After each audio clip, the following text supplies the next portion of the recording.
Ever wonder how classic movies created such stunning visuals before fancy computers and CGI? It wasn't magic, it was pure, old-school genius. Filmmakers used to be incredible inventors.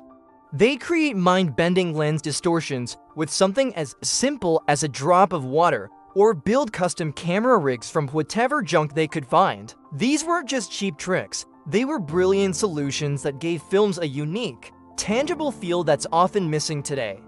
Think of those dreamy, warped perspectives or shaky, intense action shots. Many were born from sheer creativity, not a massive budget.